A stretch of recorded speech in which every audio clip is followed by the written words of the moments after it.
So I'll begin with Saint Denis. Let me share the screen.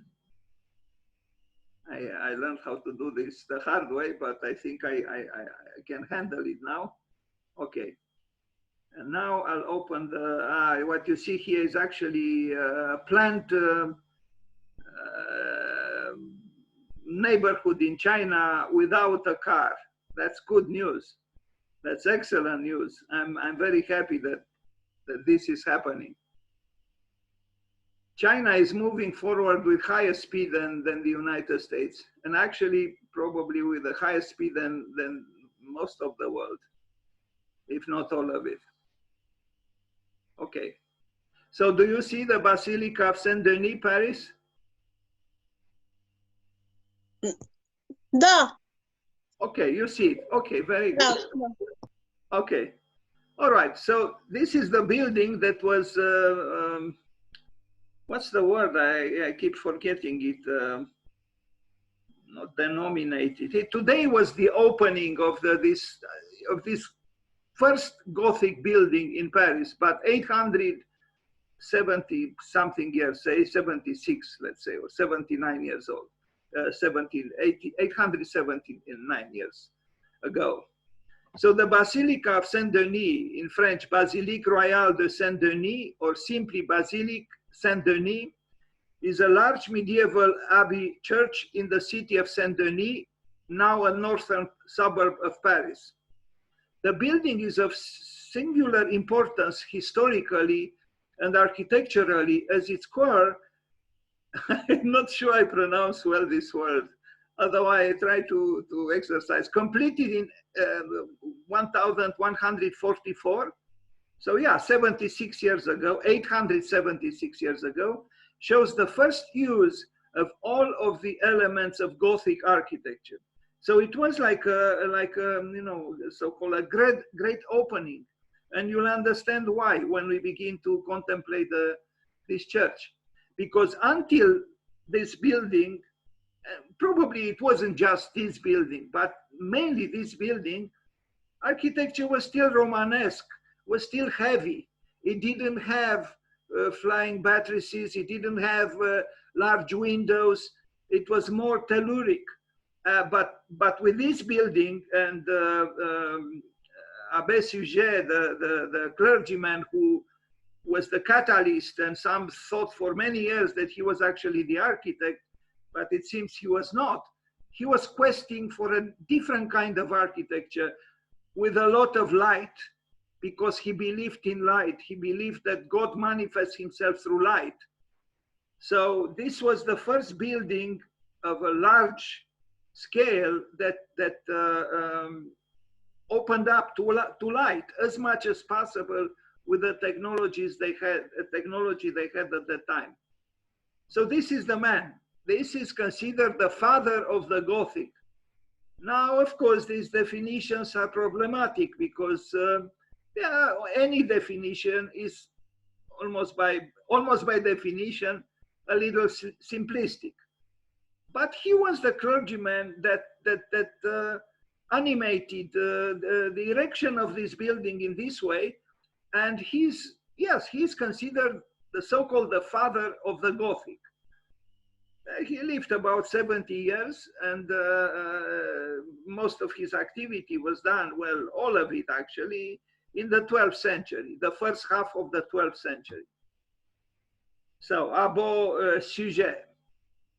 This is the building, but this is the building as it is today, and it was heavily, if I can say so, heavily restored by Viollet-le-Duc in the 19th century. And this is the destiny of many churches, many cathedrals, that they receive transformations in time.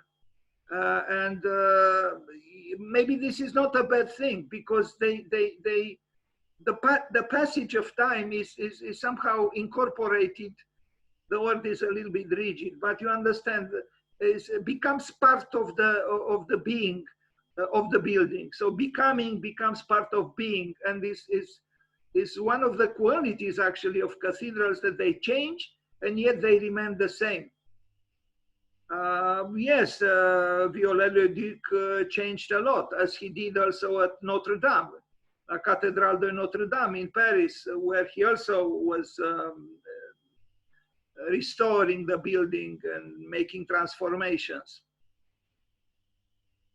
Well, the building had two towers, but I understood one of them, the left one, was demolished. So the west facade, which is the entrance into the Basilica, before the dismantling of the north tower.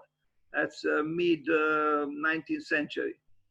You see, I don't know. I mean, the two towers are kind of very different. The spires were very different. I don't know why they dismantled the left one or the northern tower, but apparently they did. And so 15th century painting by the master of Saint-Gilles, showing Saint-Gilles saying mass before Charlemagne or Charles Martel. I guess, yeah, Charlemagne is in English, Charles Martel, with what is thought to be a largely accurate view of the Abbey, I mean this church, with a crux gemata, I don't know what this is, given by Charles, the bold and the gold altar redos. I have no idea what these are. Both destroyed in the revolution. You'll see the painting. I mean, these are artifacts probably used in the religious, ceremony. In this, in Saint Denis, there are the tombs of very famous kings and queens. It's really, in a way, a very special ground in that respect.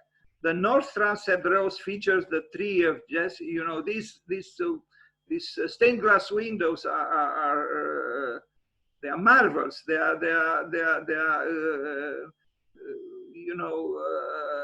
incredible achievement just in themselves. Forget the whole building. Is when you think that this rose window was made from many fragments, and those fragments were done in various shops, and somebody coordinated the coming together of all the parts is incredible. And every fragment, every glass is different. There's a different story. Plus, this is a narrative window. It tells a story, which is, inspired by the Bible. So, these beautiful anonymous people worked they worked for the glory of God, not for their own glory. They disappeared before the building was finished. They disappeared in their own work. And I think this is very beautiful. That they understood that, vis-a-vis the complexity of life and cosmos and what we call or don't call God is, they're very small. But these so-called very small people created unbelievable art. And of course, it's not the only building with unbelievable art, and it's not the only religion. No, all religions have at one time or another created beautiful forms of worship, because initially this is what art was. It was a form of worship. And Auguste Rodin, the great French sculptor, says it plainly, and will arrive at the exact quotation because I have it in the presentation about Chartres, where he says, for me, meaning for him, religious art was always identical with art. And when art divorced itself from religion, it died, and religion died too. So I believe in him. I believe he was right. Religion and art initially were together. And when they became dissociated, they both became very weak. Yes, we still have art, we still have religion, but not with the same ardor, with the same intensity as their marriage made possible, 1,000 years ago, or I don't know, many centuries ago. An Indian philosopher, Kumaraswamy, who actually taught art in Massachusetts in the United States, he said that the European Middle Ages, the Gothic period, was the last time and the only time when the European spirit resembled somehow the Asian spirit, I mean, as it was manifested in India, that Europe created these cathedrals that were kind of similar, not in terms of appearance, but in terms of the spirit to the temples of India, where also you had a community building a temple, and that community was a sum of anonymous people, incredible craftsmen and artists and architects. And the buildings were expressions of this collective faith. And so it was a collective enterprise. And this diminished after the Middle Ages in Europe. Then the Renaissance came and glorifying more and more the individual, man, M-A-N, but that beautiful pathos that the collectivity had before the Renaissance became weakened and weakened. So I think Kumaraswamy was right. Okay, and this is a lithography, you know, the building had all kinds of transformations. Fortunately, we have some drawings and lithographs and whatever paintings that show the evolution of the building. The building is a living organism. The cathedral was at the heart of a community.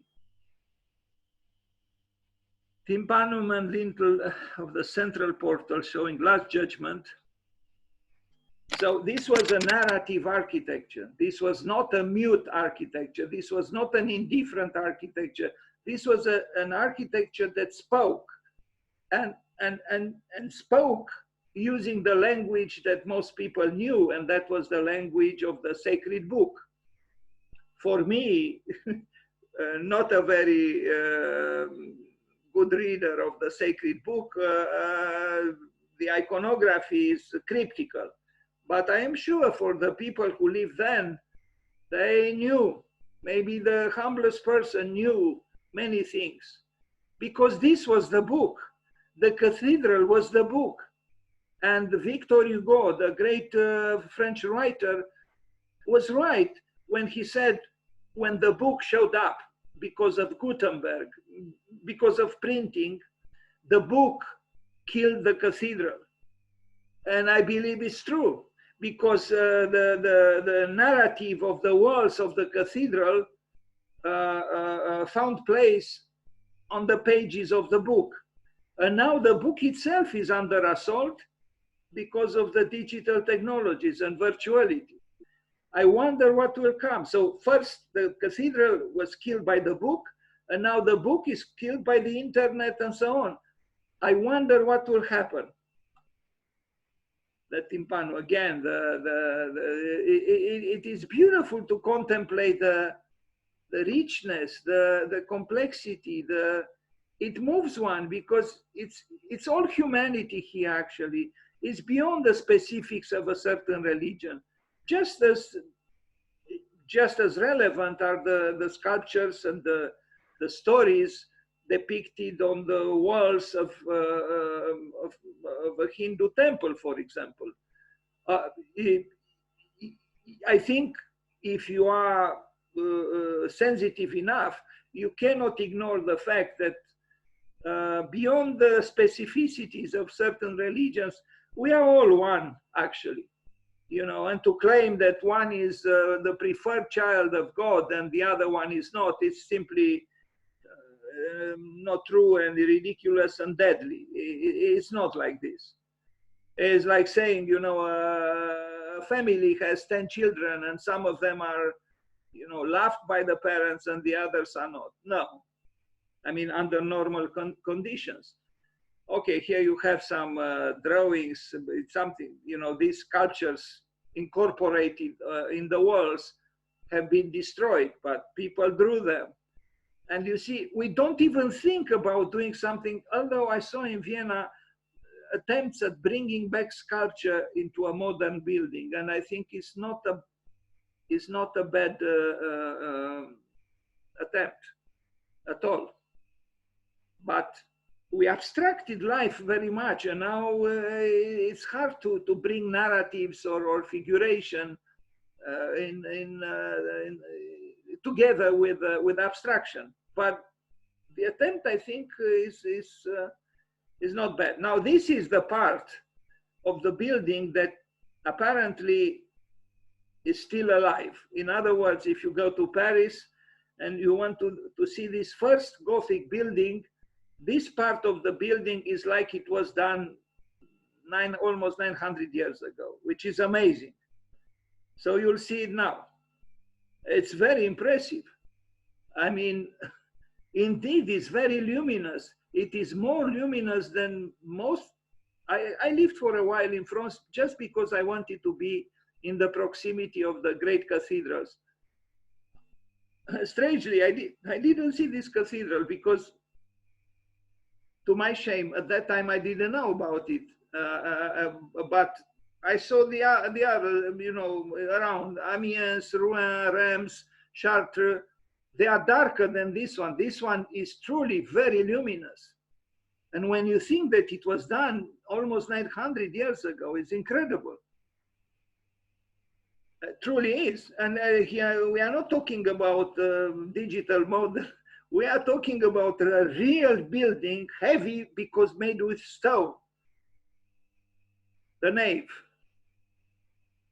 They move me very much, these Gothic cathedrals. They do, because I don't know.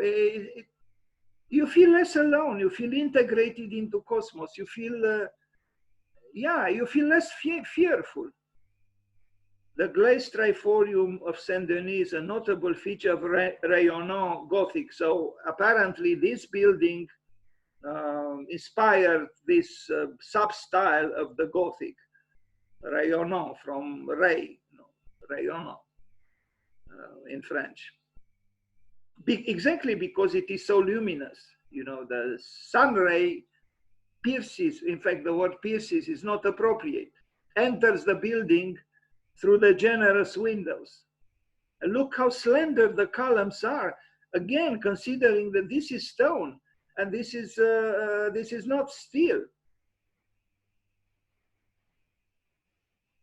Bravo to them. Bravo to those incredible builders and architects. L'Abbé Sujet, I read that the latest perceptions or studies say that he was not actually the architect. He employed architects. So the architects are unknown, but they must have been brilliant. 11th century, 12th century. This is a chapel. I don't even know exactly where, because it's just you know, cut from the rest of the plan. But it looks nice just as it is, as a chapel. Surviving fragments of Germain Pion's Resurrection from 1580s, commissioned by Catherine de' Medici for this chapel that we saw before. So the building is filled, of course, with the sculptures, with tombs of glorious, you know, people. Again, the part that is apparently unchanged, and unchanged even by Viollet-le-Duc.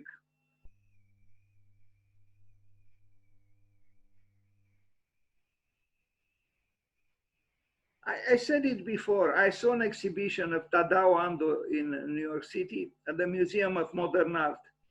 And he signed a very humble, sorry to say, I admire Tadao Ando, but he did a, you know, a modest sketch about 25 centimeters by 25 or 30 centimeters by 30, a circle and a cross, like his buildings, like he draws. But he signed that sketch twice. It was, I hear something. Hello? Do you hear something? I hear a noise in the background. Anyway, I continue. So on that wall, Tadao Ando put his signature in both places, on the lower left corner of the wall And it was on a wall, not on a piece of paper. And the right corner of the wall, at the bottom. And I wonder, why did he sign twice his sketch? Because that wall would not have been removed or taken away. Plus, everybody knew it was his exhibition, it was his retrospective, it was Tadao Ando. There was no need for that signature. But we are so obsessed with signing today, you know, me, it is me who did it, even if it's an insignificant little sketch, as actually his was. And these people who build cathedrals, I mean, just one single stained glass window here is more valuable artistically and in terms of the effort that was put into it than many of the things done by any individual today. And they are not signed. But why are they not signed? Because at that time, people didn't care so much about their little signature. You know, for them was more important to honor God and to give themselves to God, to the divine, to the divinity, fully and anonymously. This kind of nobility we don't have any longer. We keep signing and signing and signing, you know, everybody is signing, you know. But what are we actually signing? Because we don't create buildings like this one, really, we don't. I mean, very rarely, but most of the time we don't. With this complexity. I mean, I admire Zaha Hadid, but this fragment of this basilica is richer than a whole building by her, because look at the narration, look at the colors, look at the honoring of the light, and the suffering implied in the act of erecting something like this, you know, the difficulties, the pain, the modesty, the humbleness of the workers, to put a stone above another stone until you reach the sky. It must have been a great, great, great effort. So, okay, now you'll see some famous tombs from this important building. Sorry about this, but this I found on Wikipedia, and it's not a very pleasant picture, but this is the future for all of us. And we forget about this, you know, we are so carried away by the day that we forget that one day will perish, will be just like that skull, and will return to the earth, will return to being dust. Look, only kings. Apparently, Abbé Suger was friends with Louis XVI, the Queen Marie Antoinette. The sculptures are new, of course, but I mean, newer from the 19th century. All stone.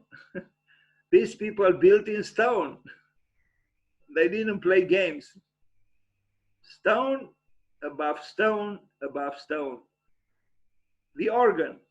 Of course, a cathedral has an organ. There it is. It even has a clock. And the clock, I'm sure, is not so old, but it tells us the time. It is in the morning. Anyway, another king, Charles Ier of Naples, horizontal, because this is the future for all of us. One day I don't want to be morbid, but this is the future. One day we'll be horizontal, just like Charles Ier. If the king arrived at this position, we will arrive at this position too. We might not have a little lion, or I don't know what it is, as his feet, but essentially, this is what is waiting for us. You know, well, there is no escape from this. Another tomb. This is Charlemagne. Incredible. His tomb is there. The great, great, great king. In fact, some think he was the first one who united Europe to a certain extent. So this is where Charlemagne is, in the Basilica of Saint Denis. Henri Ier. Anyway, unfortunately, the information is not is a little bit too much in English, and the names are not very recognizable for me. But anyway, King, near King, here King, you can see the namings here. Henri, Robert, Le Pieux, Louis VI, Le Gros, Constance, Jean, I don't know, Jean de France, Louis X. They are all there. I mean, many of them are there. Impressive. At top are effigies on the tomb of Henri II and Catherine de Medici, carved by this sculptor, probably in the 19th century, Germain Pion. It's the history of that society, it's the history of France. In fact, the Gothic so-called style, I don't like the word style, but it is used, initially was called the French style. Only later was employed the word Gothic. So much it is associated, the Gothic, with France. Drawing of tomb of Henri and his wife showing the effigies atop and the double tomb below. It's just a drawing. Anyway, other two tombs, you know, Catherine de Medici and Henri II. You see, they are horizontal, they are dead, but their hands are up, meaning the praying, the act of praying is still active, is still alive, is eternal. Very nice. Very nice. It moves me. In fact, I don't know if I saw this before.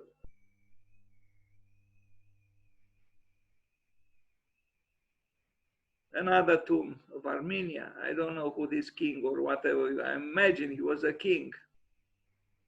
And interesting, you know, that they place these animals, you know, these little lions, you know, these lion babies at their feet. You know, I wonder why. To protect the dead, or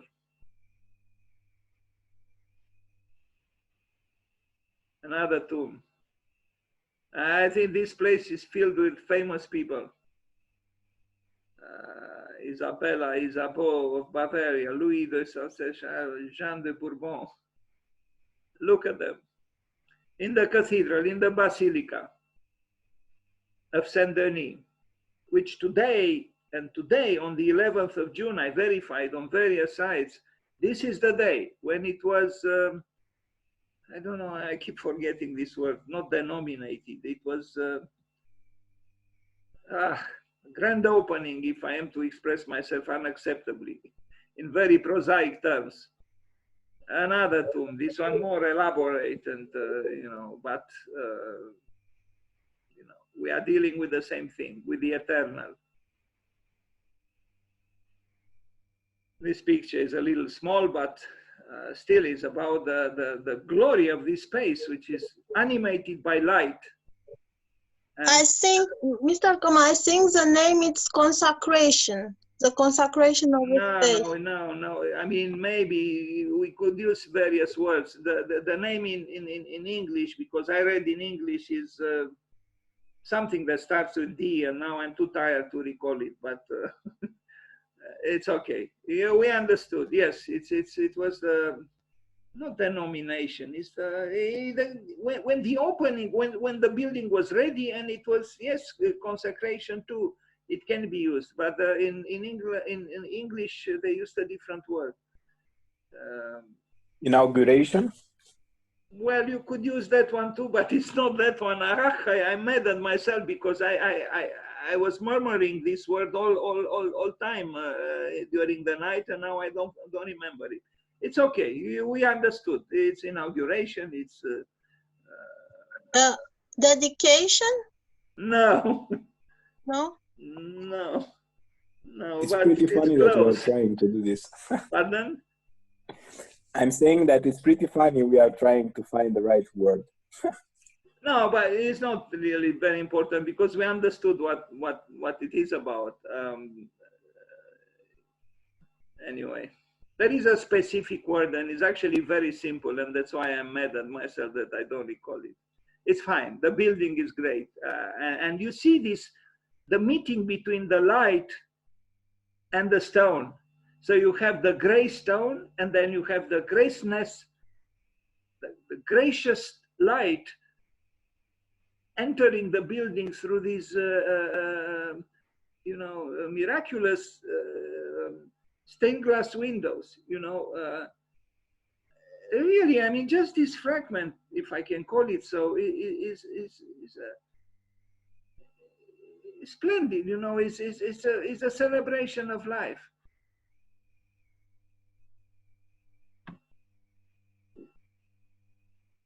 I mean, how did they do it? Just each fragment is different. You see, because each one tells a different story.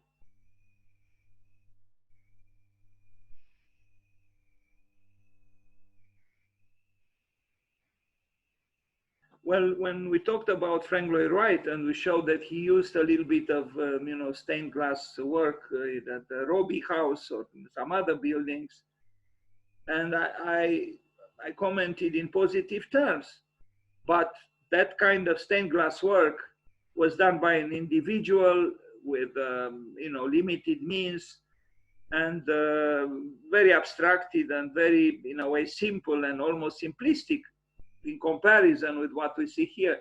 This is a collective effort, and everything is coordinated with everything else. All parts work together towards the whole named the cathedral. And I'm almost sure many people died before, maybe before they saw actually the accomplishment even of one window, or it didn't matter. Something brought them all together beyond space and time. And it was faith. That's what it was. You worked on the little square of a little stained glass window, a fragment of a window. Then you deliver it to the site, and then it was put into place with other fragments and delivered in the same way. And little by little, these parts work together towards the whole window. And then this is just a window, but imagine the whole building, which has many windows, not to speak about the other things, because it's not just windows, this building, the pipe organ. This unity, this collective, this togetherness moves me, and we don't really have it today. We are so individualistic. I do my little PowerPoint presentations, in my room, and yes, now we meet sometimes, I mean every day, on the web, but essentially we are alone. We are not united. We could do beautiful things together, but we are not united. Really. The clerestory windows, look at it. It's the glory of the Gothic architecture.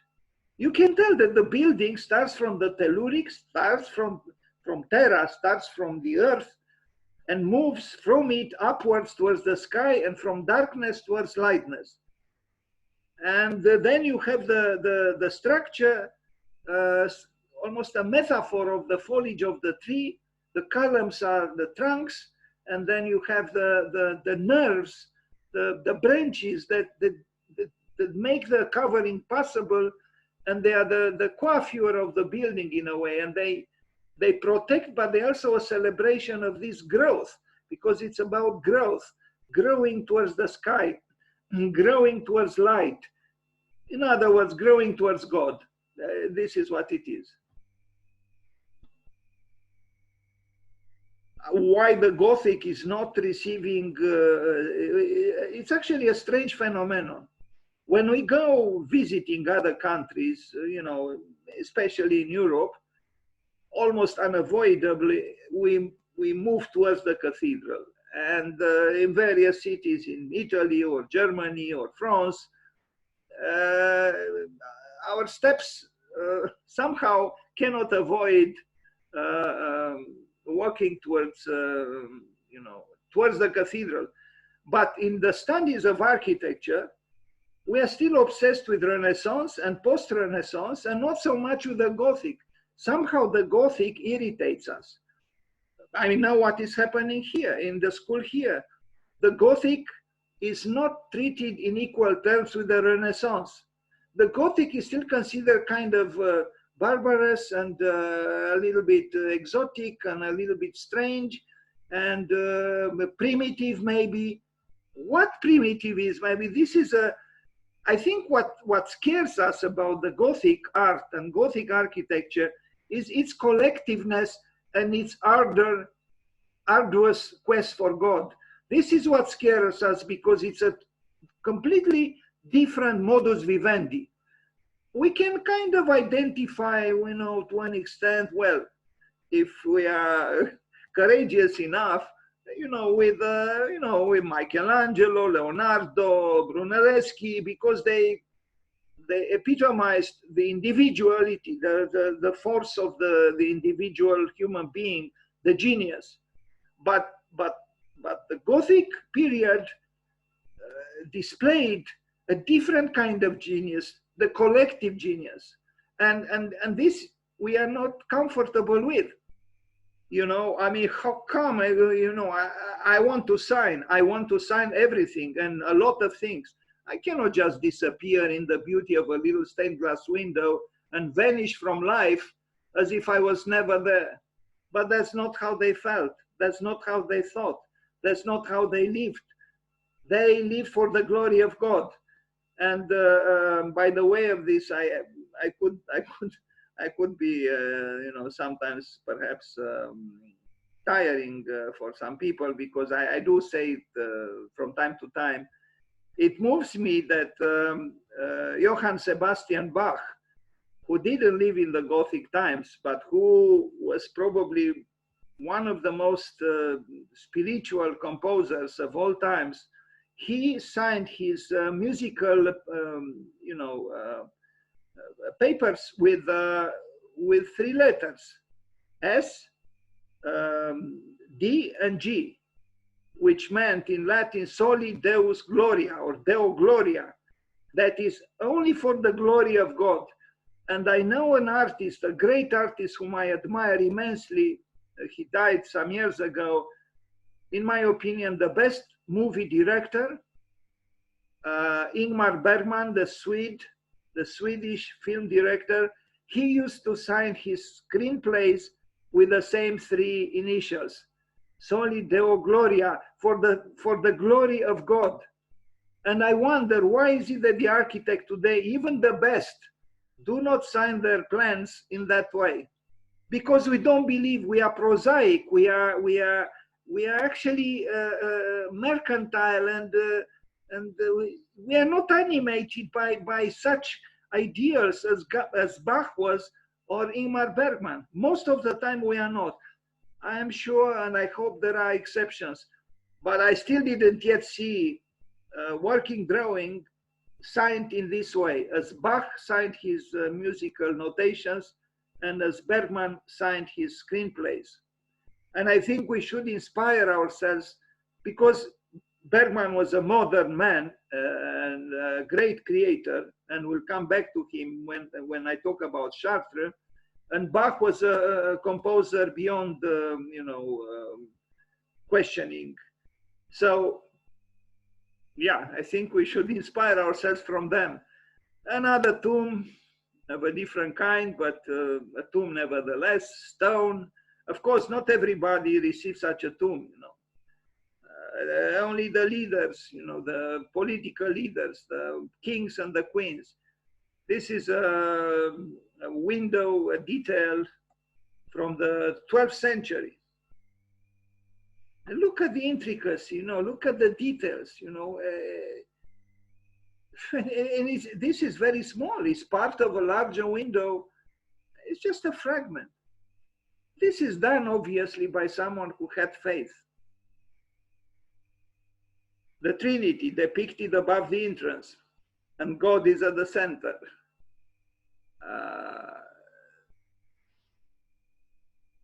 You see, the sculptor in the 12th century, he contributed to the cathedral What does the sculptor do today? Most of the time, he's probably struggling to provide a bread for himself or herself, maybe doing a job making Xerox copies in a shop and sculpting at night some little or not so little individual pieces, because he's condemned to solitude. We do not employ sculptors, we do not employ painters. Architecture divorced itself from them, and it's a tragedy. In this case, I'm absolutely sure, even if they were poor, they had some I don't know if not happiness, but there must be some kind of reward, psychic reward, for knowing that you contribute to the cathedral by carving something, that you are part of a community, you are part of a group of people who erect something that is not concerned with your individual little well-being and so on. It moves me, this, you see, you have the periphery, so to speak, of the people on the left and on the right, and then they have the centrality of God. And I don't know exactly, that bird. And anyway, you have angels, you have, I don't know if they are saints or prophets. I'm not good at this, but what I see in this picture, I see God, and I also see human life, and I also see the transitional levels between the human life and the divine, epitomized through,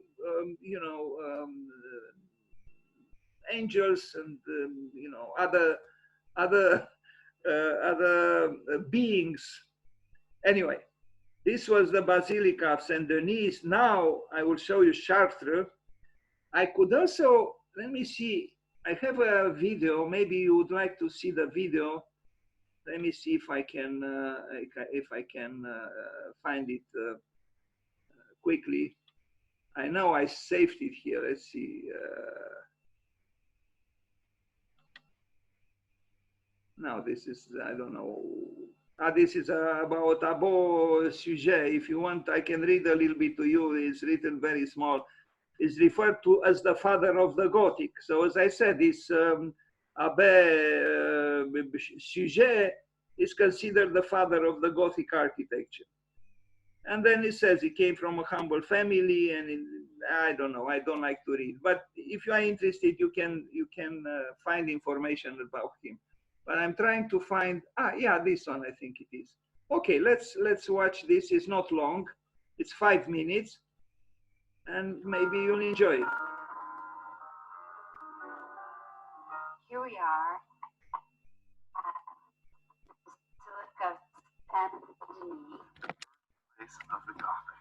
Thanks to Sujet, who was the abbot in the first half of the 12th century. This church is incredibly important because it's the burial place of the royal family, since Sujet himself was also an advisor to the royal family. We're standing in the choir, and light is pouring in the windows. So the choir is the space behind the altar of the church, and the ambulatory is the aisle that would take one behind the altar. Actually, it's taking us around behind the altar.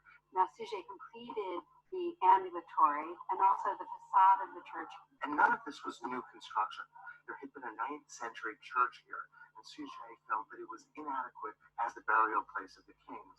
At this historical moment, the kings of France only really controlled the Ile-de-France, as the area immediately around Paris. But this was a time when the king's power was expanding, and Sujet really wanted to create an architectural style that would express the growing power of the monarch. Now, in the history of Western church architecture, the way that this would generally work is you would have an ambulatory that would move around the back of the altar, and that would allow pilgrims to stop at each of these small radiating chapels, that is, these small rooms that would contain relics. In the past, during the Romanesque period, these chapels would be literally separate rooms with walls around them. And Sujet's idea was instead to open up the space and to allow light to flood in. And that's exactly how this looks. And it must have looked so different than anything anyone had seen before. Instead of this looking like a set of walls that are pierced by windows, and in the Romanesque, relatively small windows. Instead, he's figured out how to engineer this structure in stone so that the walls can basically disappear and be replaced by glass, colored glass that lets this brilliant, luminous color into the space. So let's talk about two things: how he did this, and second of all, why he did this. Yes. Which one should we do first? Well, let's talk about how he did it. When you look above us, there's this complex web of interlocking, pointed vaulting. Pointed arches are really key here because, for one thing, you can cover spaces of different shapes and sizes. Perhaps most importantly, a pointed arch doesn't push so much out as it does down. And because of that, the architect didn't need to build thick walls. A traditional Roman arch generally has to be placed on quite heavy walls because it really does push outward. It splays. What the pointed arch does is it tends to take the weight of the vaulting and push it more straight down so that the weight doesn't have to be buttressed from the side. Looking up at those ribs, we have a sense of a pull toward the vertical, and all of these ribs and this vaulting rests on these thin columns. So there's a real sense of elegance and openness to the space. And it's so radically different from the Romanesque that came before, which felt so solid, and where your eye was always drawn around that rounded arch back down, and you felt the sense of gravity, you felt this sort of rootedness with the Romanesque, and it's so different here. You have to remember, the church itself, any consecrated church, is an expression of the Holy Jerusalem. It is heaven on earth. So the idea is, how can one transport us to a more heavenly place, to a more spiritual place? Abbot Suger believed that light could do this. Suger thought he was reading the writing of Saint Denis, of the patron saint of this church. Instead, he was reading a philosopher from the 6th century. But the important part is he took this notion of the divinity of light from that writing and made that practical and applicable within an architectural setting. Right, that writing that he thought was by Saint Denis talked about how light was connected to the divine. So what Suger wanted was to open up those walls and allow in the light that would allow a type of thinking on the part of the visitors where they would move from the contemplation of the light to God. This was a radical and new notion, and actually flew in the face of other theological theories of the time. If you think about the ideas that are being established by St. Bernard of Clairvaux, who's saying we have to get rid of all of the decorative, we have to get rid of everything that will distract us. Suger is moving in the other direction and saying, no, in fact, we can transport people. That the visual is not a distraction, but a way of transporting us to the divine. I have to say that I think Suger was incredibly successful. This is startlingly beautiful, and I feel transported. Okay, so we saw this one, and now I'll show you the PowerPoint presentation I prepared with the Chartres, which is considered by many the most accomplished Gothic cathedral. There are others. It's not just Chartres, but Chartres is called by Rodin, but not only by Rodin, the Acropolis of France. So the word Acropolis says it all. You know, there is one Acropolis in Athens, and there is one Acropolis in France, and that is Chartres. I have been in Chartres twice. And I have to tell you that, do you see the page, so to speak, Chartres Cathedral? Yes, we can see it. Okay, so I want to tell you, I went twice. It's like 1 hour by train from Paris. And the first time I went, it's very moving because you see through the window of the train, you don't see the town, Chartres. You just see the cathedral rising above the flowers of the plain. You just see the plateau of nature, and then you see the spires of the cathedral.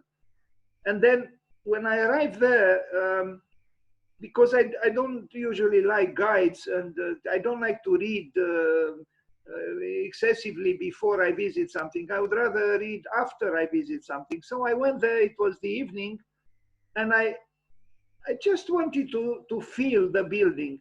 So I was sitting on a stone, something in front of the west facade, meaning with the entrance, and the evening was coming, and slowly I began to discern some strange harmonies. I mean, to my eyes and my senses, it was obvious that there was an harmony there, a proportionality.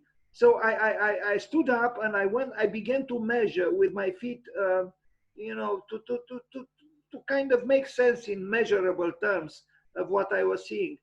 And I think there was some kind of, I mean, I was not rigorous, of course, and I didn't verify these so-called measurements of mine, but I felt that there was some kind of harmonious relationship based on number 6, number 2, number 3, and number 6.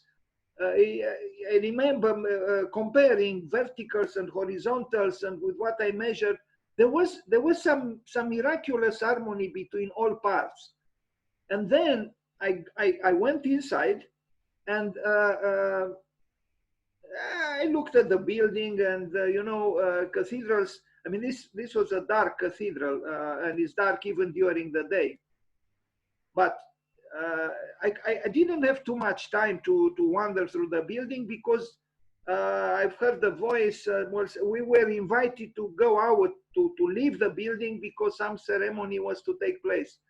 But in some strange way, I don't know exactly why I didn't leave, and the doors of the cathedral closed, and I witnessed something unbelievable.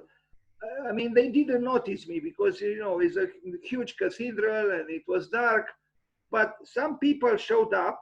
They were dressed as in the medieval times, and they formed a chorus of children. They, you know, young boys and young girls, and they had velvet, beautiful clothes, and they began to sing. I truly felt transported in the Middle Ages. I think it was a marriage ceremony. Somebody, you know, probably of some influence, was allowed to get married inside the cathedral.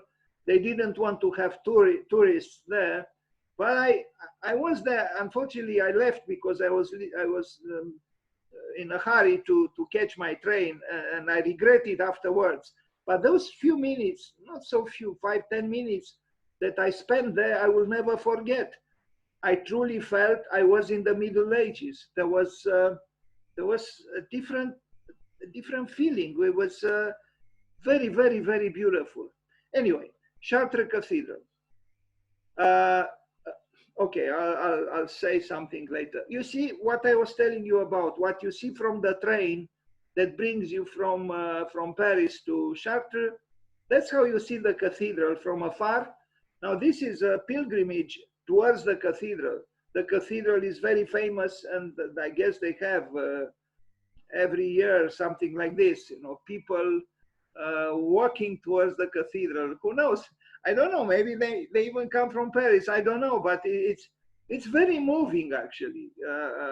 Even this picture, you see the power of a building that symbolizes faith in honest and gentle and delicate terms, but also assertive. It is a gentle assertiveness, if I can say so. And these are modern people, just like us, but they walk towards the cathedral. Very beautiful. You see, there are 2 towers there.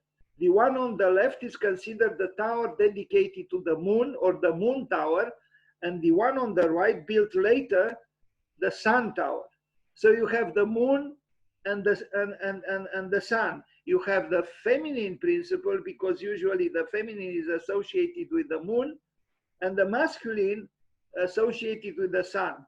So you have the celestial pair, the king and the queen, or the queen and the king. Very nice. I don't think they thought in these terms, the builders, but but maybe they did. Right now, these two towers are considered in these terms. Now, this is a sculpture by Auguste Rodin, and it moves me very much. It is called the Cathedral, but it shows two hands, two human hands you know, together they point towards a delicate form of togetherness, which is of a spiritual order. Rodin is a sculptor I have the highest admiration for, and he was the author of the most beautiful book on the Gothic cathedrals that I know of.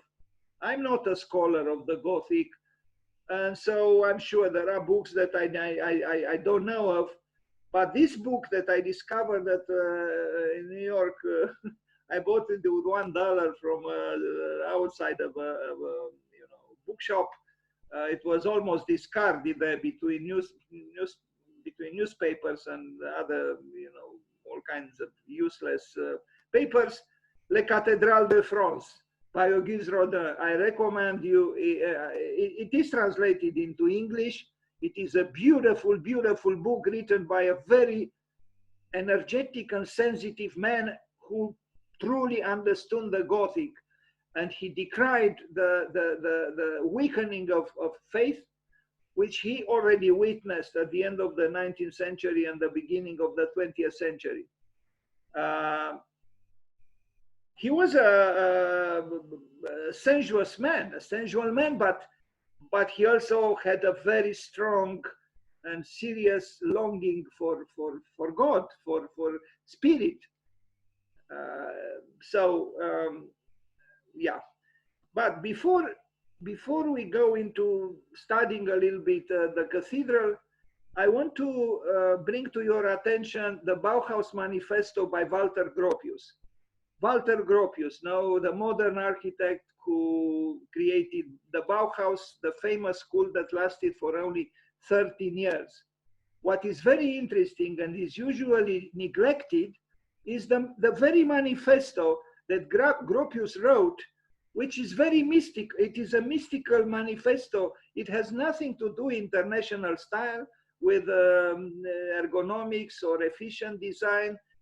Initially, Gropius was an expressionist architect with mystical longings, and you'll see the manifest. This is the manifest. It's very short, and it was written almost 101 years ago. That is in 1919. On the left is the graphic illustration for the manifesto. Was not done by him, but by a professor of the Bauhaus, the only American, but of German parents, Lionel Feininger. And it's a woodcut, strangely representing what is called the Cathedral of Socialism. So there is a cathedral, but they distorted a little bit, its meaning by adding the word the socialism. But in essence, it's about unity, about togetherness, and about equality. So enough with the monarchs. Of course, this manifesto was written just after the First World War. So it was an idealistic longing for a better society, which did have a center, and that center is clearly pointed at by the very last word of the manifesto, which is faith. And you'll see I'll read a few words from, in fact, is the whole thing. It's not a big text, but it's very, very important for architecture, and the schools of architecture and the architects completely ignore the founding gesture of the Bauhaus epitomized through this manifesto. The ultimate aim of all creative activity is a building. The decoration of buildings was once the noblest function of fine arts, and fine arts were indispensable to great architecture, something we totally forget today, totally. Today, they exist in complacent isolation and can only be rescued by the conscious operation and collaboration of all craftsmen. Architects, painters, and sculptors must once again come to know and comprehend the composite character of a building, both as an entity and in terms of its various parts. Then their work will be filled with that true architectonic spirit which a salon art it has lost. The old art schools were unable to produce this unity. And how indeed should they have done so, since art cannot be taught? The art schools should remember this. Schools must return to the workshop, the world of the pattern designer and the applied artist, consisting only of drawing and painting, must become once again a world in which things are built. If the young person who rejoices in creative activity now begins his career as in the older days by learning a craft, then the unproductive artist will no longer be condemned to inadequate artistry, for his skills will be preserved for the crafts in which he can achieve great things. Just as it happened at Saint Denis, at any cathedral or any Hindu temple or any building in the past, where the artists and the craftsmen and the architects, they all work together. Architects, painters, sculptors, we must all return to crafts, for there is no such thing as professional art. There is no essential difference between the artist and the craftsman. The artist is an exalted craftsman. Beautiful. So both the artist and the craftsman are craftsmen. The only difference is that the artist is exalted. And it is exactly exaltation that it is totally neglected in the schools of architecture and art alike. We neglect exaltation because the exaltation is immeasurable. Exaltation has to do with feeling. Exaltation has to do with spirit. By the grace of heaven, so you have the word heaven here, you see, by the grace of heaven, and in rare moments of inspiration which transcend the will, art may unconsciously blossom from the labor of his hand. But the base in handicrafts is essential to every artist. It is there that the original source of creativity lies. And this is now the last part of the manifest. Let us therefore create a new guild of craftsmen, without the class distinctions that raise an arrogant barrier between craftsmen and artists. Let us desire, conceive, and create the new building of the future together. It will combine architecture, sculpture, and painting in a single form, and will one day rise towards the heavens, again the word heavens, from the hands of a million workers as the crystalline symbol of a new and coming faith. Walter Gropius, 1919. So the last word is faith. This is a word no school of architecture uses. No architect uses. Most of the people today neglect the very essence of what Gropius wrote and said in 1919. The cathedral. This is the cathedral. Of course, there are all kinds of technicalities. I'm not myself very aware of them, but I'll go quickly through, like a general survey of what a cathedral is. It's the house of God. And you enter from the west, meaning from the left, and you move towards the altar, which is at east, because that's where the sunlight enters the building from. And symbolically, it is correct. This is the map of Chartres Cathedral. You see 1, 2, 3, 4, 1 western facade. So you enter always at west. There are some exceptions, but very, very rare. Normally, this is what has to be done. You enter from the west and move towards east. And then you have the other, narthex, labyrinth. Yes, there is a labyrinth. And this is very, very important. Not just at Chartres, at Amiens too. And maybe there are other cathedrals that I do not know of, but I know of these two cathedrals, which are very, very important. There is a labyrinth at the entrance into the cathedral. The labyrinth is not a Christian symbol. It's a pagan, I could almost say, symbol, because it is a symbol of uncertainty in a way. The labyrinth, you get lost in the labyrinth, your certitudes are dissolved into getting lost in the labyrinth. the labyrinth, I know at Amiens, and probably this is the case too here, because before the church as we see it now, the cathedral as we see it now, there was another church that burned down, was burnt, and this happened all the time with cathedrals. And it happened even last year with Notre Dame in Paris. So the labyrinth probably was transmitted or was kept from a previous church, and before the church was there some kind of a pagan structure or temple which employed the labyrinth. So, but you see, they incorporated, they didn't get rid of it. So this is, I don't think any church today would employ so-called the services of a labyrinth, because we are afraid of the, in a way, the dark connotations of the labyrinth. So you have the nave, crossing of the transept, the choir, Saint-Pierre Chapel, sacristy, chevet, Notre Dame de la Verrière window. Anyway, this is walking from the left to right. Now we will see some other diagrams related to this famous cathedral. You see where the labyrinth is, number 3. And when we'll see also the elevation of the west facade, we'll see some relations between the positioning of the labyrinth and the other aspects of the facade. Anyway, this diagram shows what was shown before, but you have more clarity because of the colors.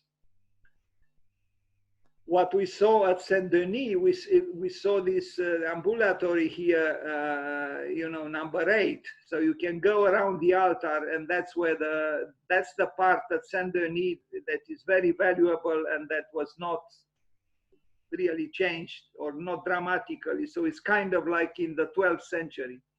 By the way, Chartres Cathedral was also rebuilt in the 12th century. And it was rebuilt because the initial church or cathedral, I don't know if it was a cathedral, well, the initial church there also burned down. It was consumed by fire. Ingmar Bergman, the great film director, and I strongly recommend to you any film, any movie by Bergman is a masterpiece. I mean, I have no doubt. I don't like hierarchies, and he actually thought that Andrei Tarkovsky was the greatest film director, but I don't know. Yes, Tarkovsky was also a beautiful film director. He made 7 movies. Bergman made over 40. But Bergman, I saw an interview with Bergman in his garden in Stockholm, and the interviewer at one moment asked him, "What about God?" And it's not so much what he said, but Bergman, when he heard this question, his body became very contorted and very, very tense. He truly had the body language was telling clearly that here you had a man who was struggling actually with God, in the sense that he wanted to honor God through the best work that he could do, but he also had some annoying probably thoughts relating maybe to some form of doubting. And it was magnificent. I mean, the tension of his body showed that he was not at all either following a dogma or indifferent. No, he was very, very, very intensely involved with what we call God. Very, very interesting, that interview. Anyway, coming back. No, and I want to say, he was asked, Bergman, why do you make films? And Bergman said, well, actually, I didn't want to make films. I wanted to carve a devil or a dragon or even a saint for the big cathedral on the plain. But that cathedral is not being built any longer, so I do films. And in other words, he was longing for God. He was desiring God. He wanted to dedicate his life to something higher than him. And he said something which is very similar to what Auguste Rodin said. And we'll arrive at precise quotations from Rodin later on this presentation. He said, art and religion were once one, were once together. And when they got separated, when they got divorced, when they became dissociated, they both died. And he said, today the artist is like a little ant, like a little insect, and there are many little insects, many little ants that transport the skin of the dead snake, like a metaphor for God. And because of their little efforts, the skin of the snake appears to be alive, appears to move, but it is actually just the skin. That God is dead. So in a way, he said that the modern artist is this little ant, this little insect that together with other little insects transport the skin of the dead snake, and because of it, the dead snake seems to be alive, but is not. Interesting. And he had great appreciation about Chartres. In fact, he said, and it's true, Chartres Cathedral was built in 25 years by a town which had approximately a population of 25,000 people. Absolutely amazing. New York City, which has over 10 million people, maybe 15, I don't know, 12 million people, has all the money in the world, has the technology that would have been unimaginable even some centuries ago.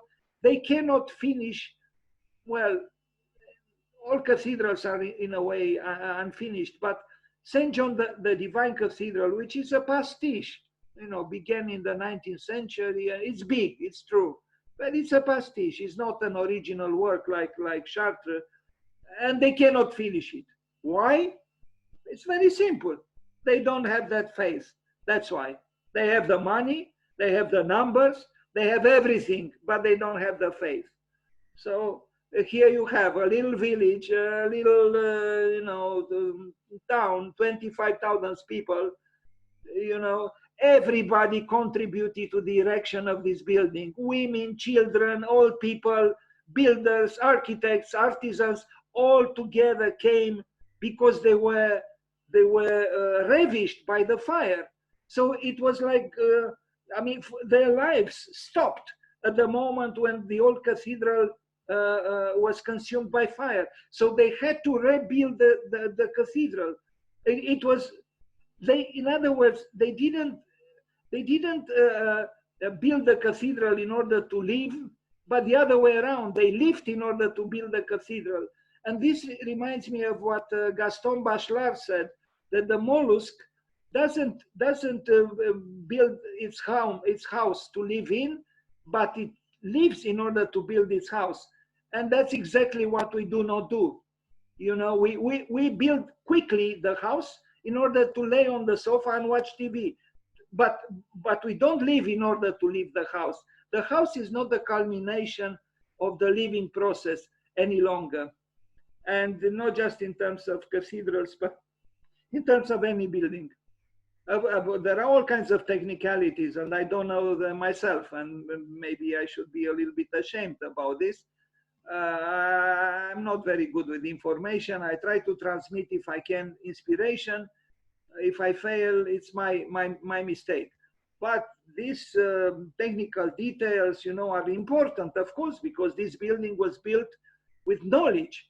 And it's known that actually the Gothic cathedrals, yes, they employed the services of everybody, children, old people, women, anyone, not just specialists, but there was a group of maybe traveling architects and builders who had even an esoteric knowledge that was transmitted almost secretly from father to son, or it was the guild of the builders.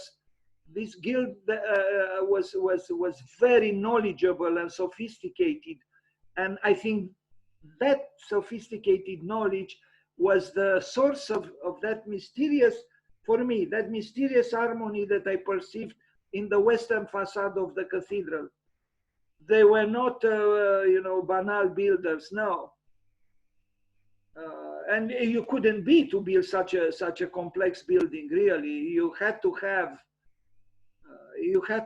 a very complex and subtle and serious knowledge about many things.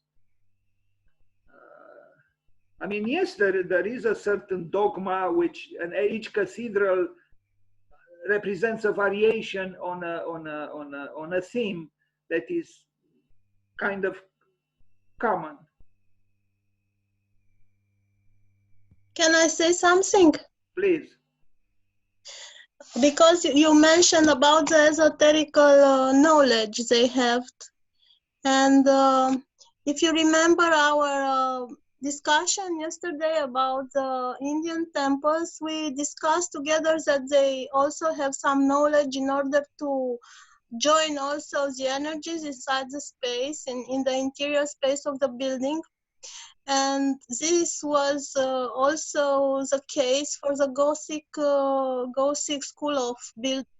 This guy who built in the Gothic times, they knew about the alchemical meeting between the cosmic and telluric energies inside of the cathedral. They usually use old Celtic sites, and it is also the case for the Chartres because it was built on a druidic place, which was very much charged with telluric energy because they found the archaeological site, they found menhirs. It was a very energized place by the druids. And with that two towers, they used to, you know, to bring also cosmic energies, and also with windows with beautiful vitraliu, nu știu, the stained glass windows. Yes. And the most important place in this cathedral, it was a place of the labyrinth, which was put it exactly on the old place of the temple, of the druidic temple. And they consider in the past, in medieval times, that if you stay there on the place of the labyrinth, it is, and it was to perform a sort of movement in the labyrinth. It was equivalent with the pelerinage to Jerusalem, the same power, the same spiritual power. It was achieved in 2 hours, as it was achieved to make a pelerinage in Jerusalem. And Chartres, it was a cathedral of the most important pelerinage way to Santiago de Compostela. It was on this road, you know, to Compostela, starting from Paris. And one of the topic, because many people ask themselves why such a big cathedral in such a small town, because it is an unbalance between the dimension of the town and the dimension of the cathedral, if you noticed. The cathedral is very important, but the town of Chartres is not so important. It's very small. And many people ask themselves why the builders choose to build in that place. And I don't know, maybe you have another answer, but one of the answers, it was that they found this very important energized place, and they try to use it. But it's a question, why they build there. If you know another point of view, I'm happy to hear another point of view. Well, you know, there are other, I mean, yes, it's a big building, but it's legitimate what you said, and thank you. You said valuable things. It's possible, yes, that you know, this telluric you know, force that preceded the building was an impetus for them to build there, and to, I mean, who knows? Yes, not everything can be explained easily, rationally. It's a mystery, you know, because the building is highly accomplished. It is incredible, you know, that they I mean, you know, just to make a posteriori to make the plans, the sketch, the sections, the technical drawings for such a building would be tremendous effort and task. And so they build it, but you know, there are no, you know, they didn't work like we do. You know, they didn't work at the drafting board. I do believe what Alina said is correct. That, but it's hard for us to. I mean, in comparison with them, we don't have faith. We are really joking really about faith. We don't have what they had. These people didn't live for themselves. You know, they didn't watch TV or on the sofa. They truly believed, and otherwise you couldn't erect such a building. So it's very possible that the previous temple that was there, the druidic, you know, ancestry, or I don't know how to call it. I hesitate to use the word tradition, but I think this miraculous meeting between Christianity and paganism is beautiful, because here you have a Christian building that is actually not banishing its rooting into previous forms of spirituality. And I think this is what we don't do any longer. You know, layer after layer after layer, they use the previous layer. Of course. So there is continuity and there is rooting. The building is rooted, and not only in the soil, but is also rooted in the spirituality that preceded it. So that's why it's so convincing and so real. It is a real building. It's not a joke. It's not mimicking. It's not pretending anything. It is real. And in the highest sense of the word, it is a real building. Of course, it's not the only real building in the world, but it's one of those rare real buildings. Anyway, I'm not working. Pardon? I want to show you this book. I don't know if it is very well seen. It is what you mentioned before about the sacred geometry in the Chartres. Okay. And it has also a photograph with a body light of the cathedral. I like very much this photograph. No, but what does it mean, body life? The bioenergetical, I don't know. It's maybe it is not so scientific, but they take in consideration that there are bioenergetical phenomena in the space. And it's nice that they wrote about. Right. The only problem is I have this kind of new age, you know, approaches. We are a little bit too, I don't know. It's my own nature, and I could be wrong, but I don't think everything can be explained in terms of, I mean, this deterministic interpretations of a mystery through. It's something about it, you know. I mean, yes, I understand we all want to understand things, but I don't know, certain things maybe should be left kind of alone. I don't know. This is my opinion, that not everything can be pinned down through diagrams and speculative casuality. You know, this is the cause and this is the effect, and that. But what you said, Alina, is very, very, very legitimate. That, I mean, I don't know how they felt at that time in the 12th century and before the 12th century. But what I'm afraid a little bit that we in the 21st century, trying to connect somehow with all the forms of spirituality, we are still too rational somehow, we try to measure everything and to explain everything through either fields of energy, we call them fields of energy.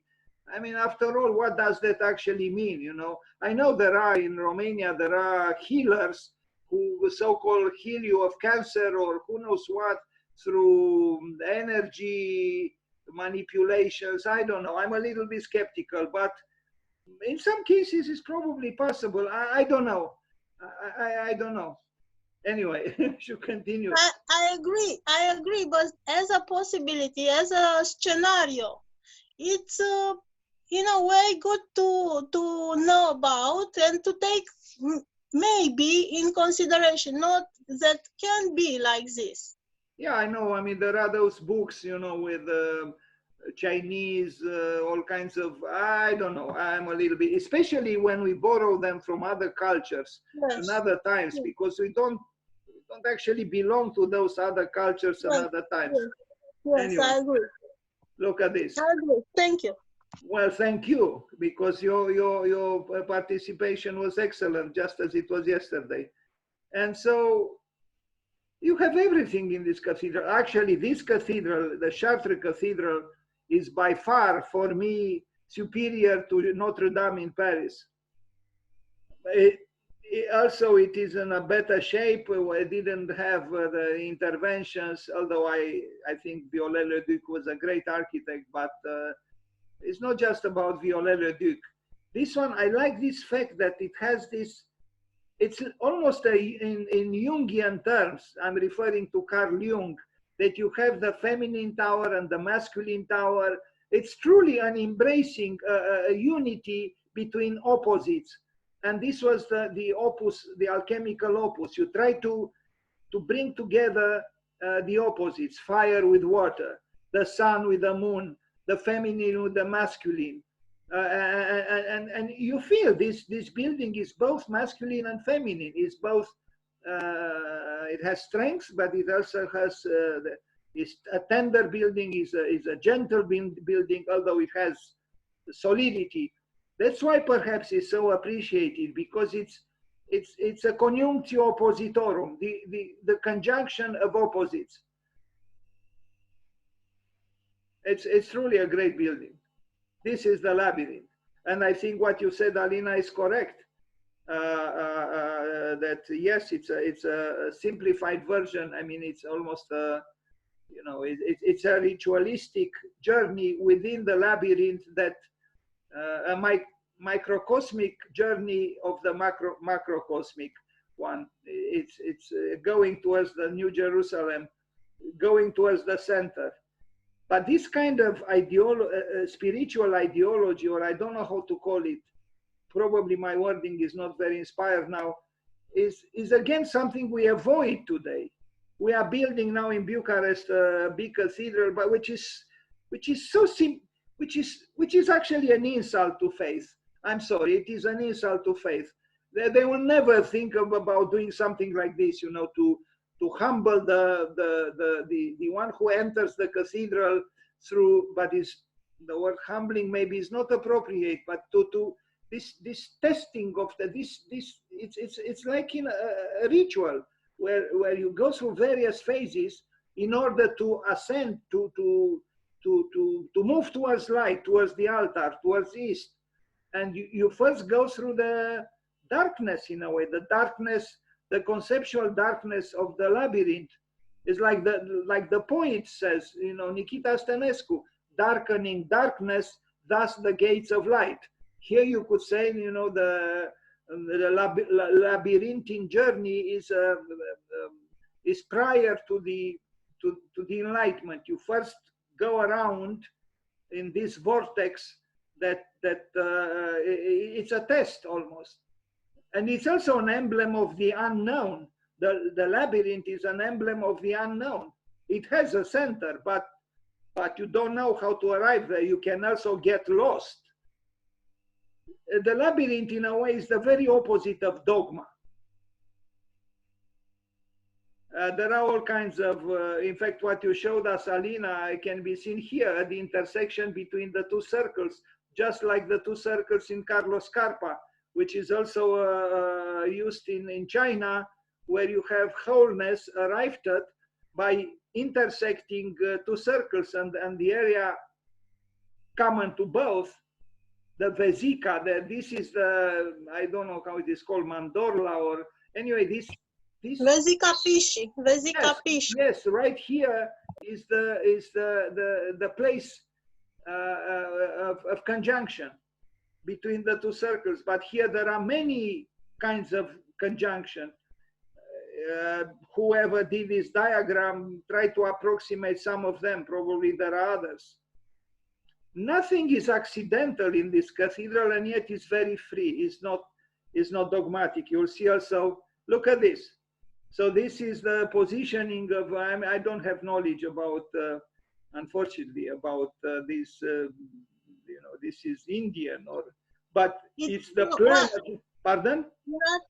It is what I show you also. It is about the chakras, how they develop the energies inside the cathedral from the beginning of entering in the space till the end is a superior chakra which is energized.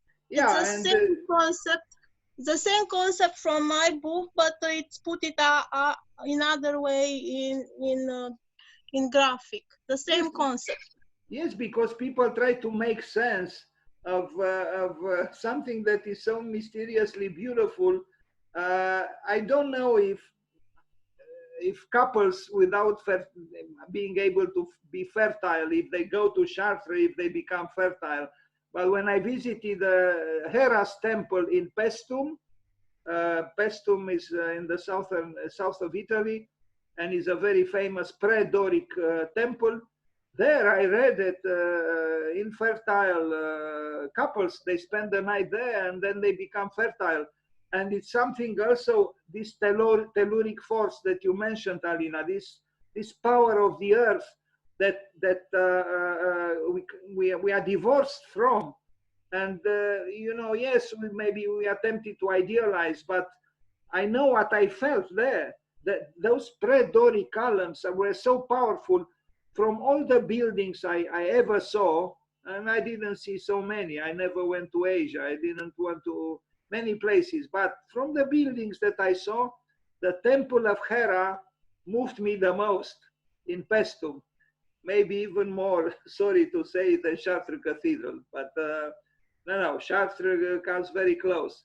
But Hera's temple and it moved Piranesi, it moved Goethe, it moved Winkelmann, and it moved very much Louis Kahn. And so I recommend you, if you didn't yet see it, when the pandemic is over, please take something and go to southern Italy. It's near Salerno, and it's also close to Pompeii, so you can see both. But Paestum is unbelievable, talking about telluric energy and force and earth. And I never felt so grounded as there in Paestum.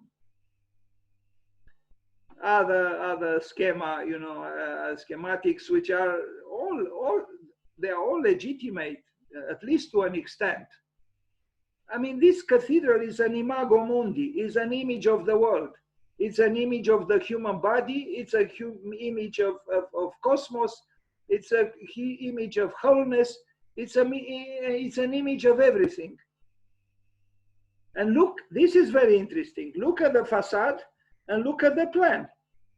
So the height of the moon tower, the feminine tower, is exactly as the length between the entrance of the building and that, I don't know, it says the round piece, or I don't know what that is. Is the altar there? So the height is identical with the length of the cathedral from the entrance to the altar. Then you have the center of the rose window, exactly as in plan is the labyrinth. So the center of the labyrinth is also on the facade, the center of the rose window. And then you have the height of the other, it's not necessary to take pictures because I'll send you this PowerPoint presentation. Anyway, and the other tower, you see, it is a little bit taller, and its height ends where the altar, the area of the altar ends. So it's a complete artwork. It is whole. It is alive. It has parts, but it also has unity. It has center. It has periphery. It has everything. I mean, this picture is truly telling a lot about this building. about every picture, you know, it depends where you see the building from, you know, from the west side, from the east side, from the north, from the, it's it's a perfect building, if I can say so. It's a perfect building which does not banish imperfections. This is what is great about the Gothic. In the Gothic, you have this unity, but it's a unity that is alive, within which there are many so-called imperfect fragments, because they didn't use all the time professional artists. They had, you know, there was a burgher who, I mean, someone, you know, living in the town, invited, or he proposed to carve something, and you see, I mean, they were not all skillful artists, but somehow their faith that brought them together makes the building convincing at all levels. Although if you take individually certain parts, you might say, well, they didn't have such great artists.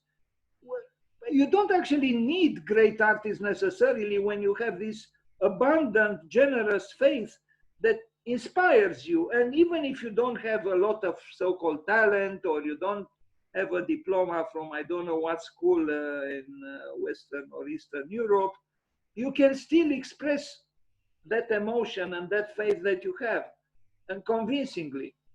And this is done in all Gothic cathedrals, especially in those that were built by communities with a large number of people. It is actually amazing when you think about it.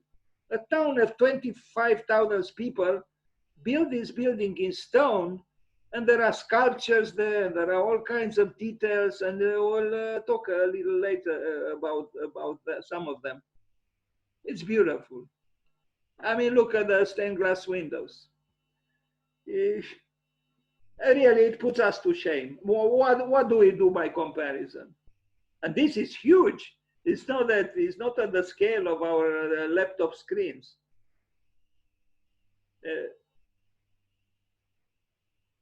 Look, complexity. They didn't have computers, of course.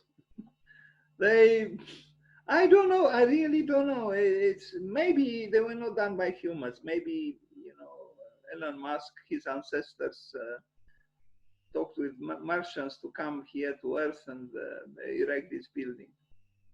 But it's also a discreet and almost austere building, because the stone is not adorned.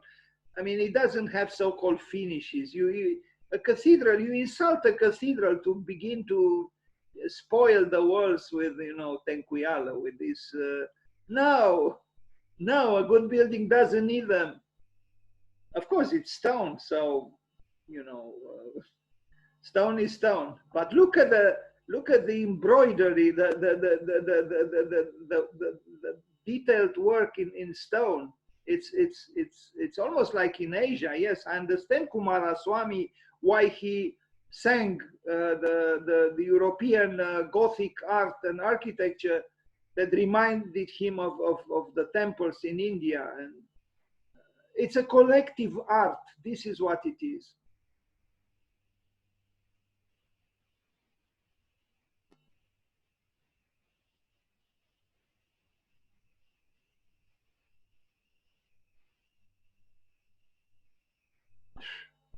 I mean, let me push this a little bit like this. Very impressive. But there are other cathedrals around Paris that are not.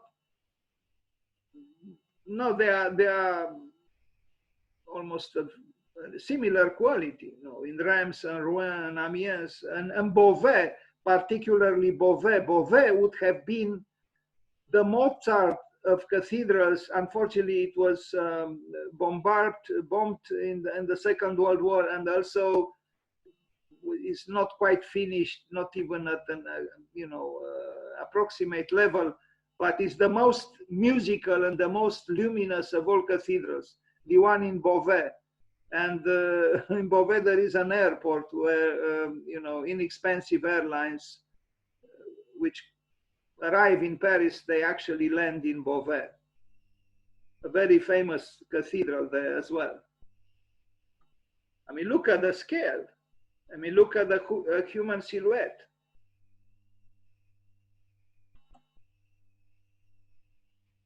More than 800 years passed since this was built. In 25 years. Incredible.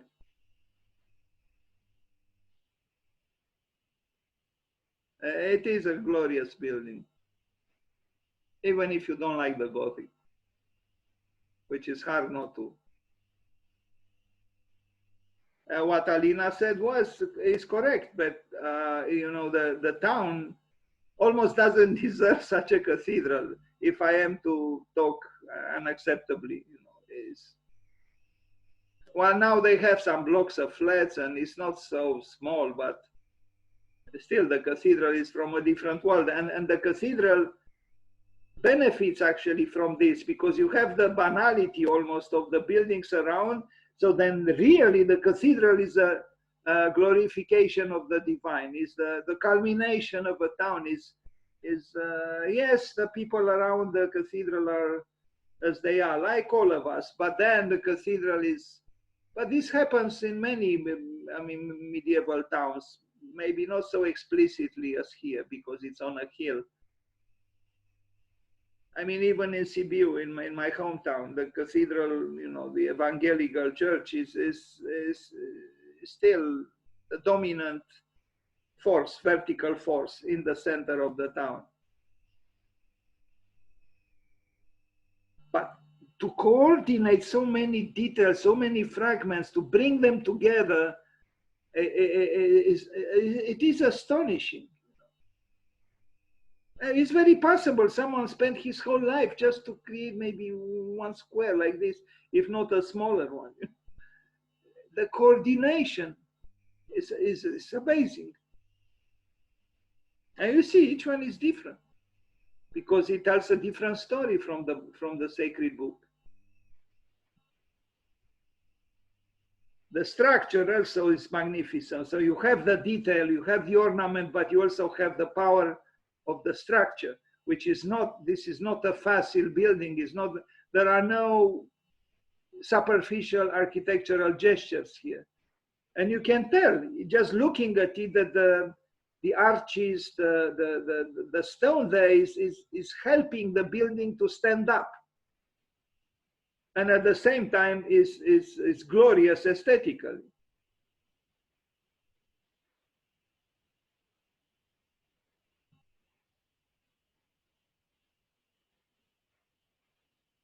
I think it deserves the name of the Acropolis of France.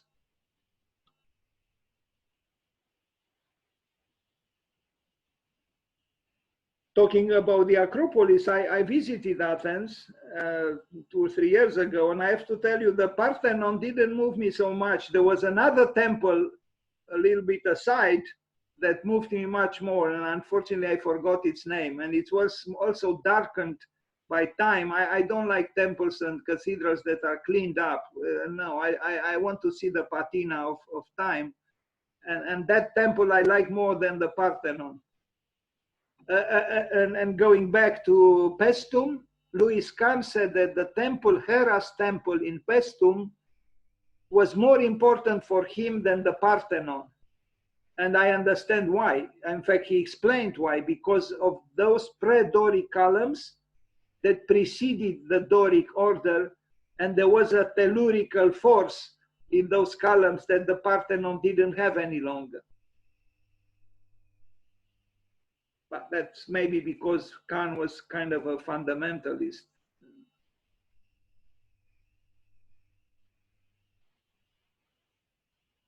Now here it is cleaned up and it doesn't look so convincing for my taste.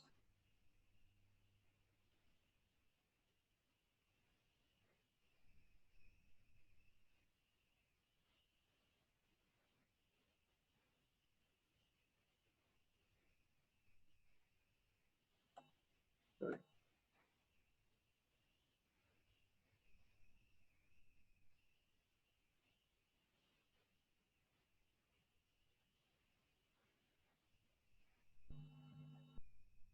Now some ungraceful, I don't even know why I put them in this presentation, some digital drawings, so lifeless and so, but in fact you can compare now, you know, this, but these are not very good, really digital.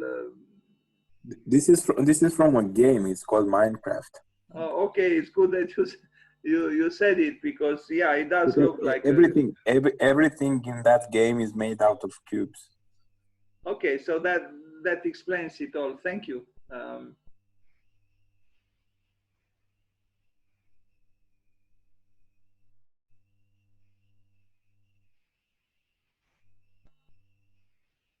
It does look indeed that it is made of little cubes. Yes, in fact, it looks like a low resolution image.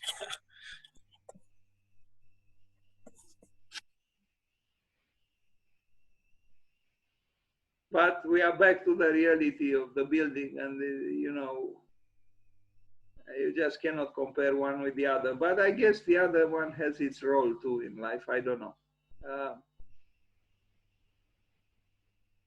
Just to know that you contributed to this complex rose window probably gives you a satisfaction that most of us do not find any longer in our lives, you know. Very strange, you know. We wanted freedom, we have some degree of freedom, but we are not happy. I'm not happy, and other people I hear, they are not happy. We are not happy because we don't actually find a genuine satisfaction in our work. Yeah, you earn a living, but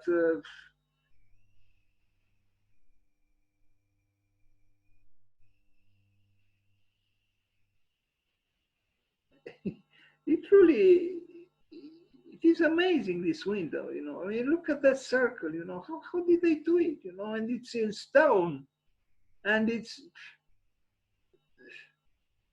maybe they didn't even use drawings. I mean, how did they do it? And it's huge.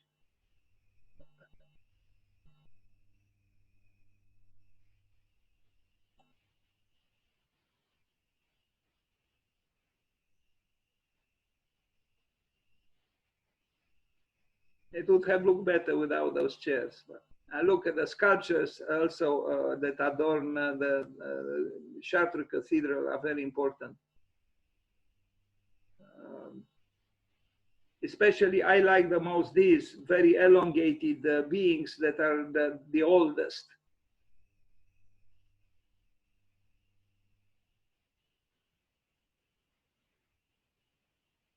And there is a smile on their faces, you see, and the wondering and wonderment, you know. It's, and look at the one on the left. It's something so beautiful. So it gives you confidence. It gives you hope. It's like it's telling you, don't be afraid, don't worry, it's fine. It's just very, very moving.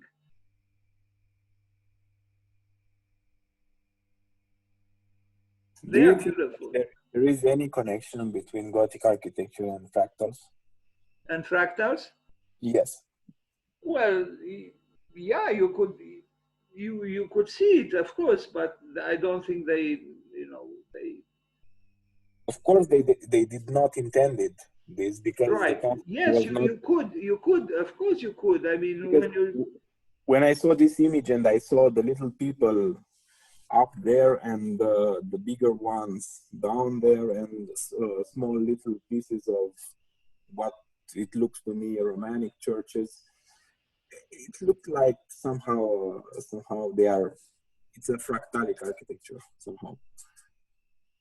Well, you know, I don't know about too much about fractals, although I had some books about it. But I think what it is about is this conjunction between unity and multiplicity.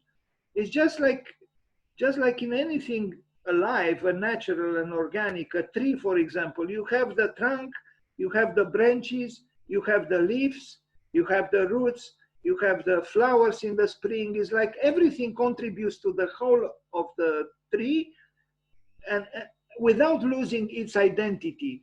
And in that sense, yes, you have the fragment, and the fragment is individualized, but is not without a center is not without belonging to a whole to which it participates without abandoning or without losing its identity. And in that sense, fractality can be discerned here, that you have a whole, but is made up of many fragments, and these fragments create a whole, but they don't lose their individuality in the process. And that's the ideal, to have multiplicity in unity, nor not just multiplicity and not just unity, to have both. And that's very difficult to achieve, especially in the absence of what was called a shared symbolic order, the kind of true faith provided. We don't have that shared symbolic order. We mimic it. We still have, of course, religion, but it's not felt with the same depth as these people had. No. It's our tragedy. In communism, we had unity. The individual was erased. The individual of the person was erased. In capitalism, we emphasize the individual, but we don't really have unity. To have both unity and multiplicity is not easy, neither in art nor in life, but should be some kind of an ideal we aspire towards. Lucy, here each profile, human profile, is identifiable, and if you know the Bible, you can identify them, but they also contribute. It's really a symphony. It's a symphonic work. Every single instrument contributes to the whole, and here every single sculpture and wall and all the constructive elements and the artistic ones create a symphony named Chartres. These I love, these very elongated, they are so wise and so, I don't know, I should look at this picture all the time, because it really, it's they are smiling, you know, but with discretion, in a discreet way. From 8 centuries ago, they tell us, do not worry. Do not worry. They are beautiful. Look at them, they are beautiful. They are beautiful even in the absence of the so-called measurable truth, because the silhouette is not like this. The human is not so elongated. El Greco used also, you know, to deform vertically the bodies. Here it's the language of art. It doesn't have to be so-called scientifically correct. Emotionally and symbolically, they are correct, very much so. I love these 4, I really do. By the way, today I discovered something, so I share with you my discovery. Maybe you know about it. Because I didn't sleep all night, and I said I have to sleep an hour or 2 before our meeting starts, but I don't have an alarm clock. So then I said, let me see if the computer can wake me up. And indeed, there is a function of the Windows 7, I don't know about Windows 10 or more advanced versions, where you can actually instruct the computer or the laptop to wake you up at any hour you want with a music or a sound or a program. So then I was in agony to find what kind of music to so-called wake me up. In the end, I didn't sleep, but it worked. I chose Alejandro by Lady Gaga, and at 5:20 exactly, the laptop began to play Alejandro by Lady Gaga. This in case you want to have an alarm clock and you don't have the alarm clock, the laptop, but you probably know about this, so I didn't say anything new to you.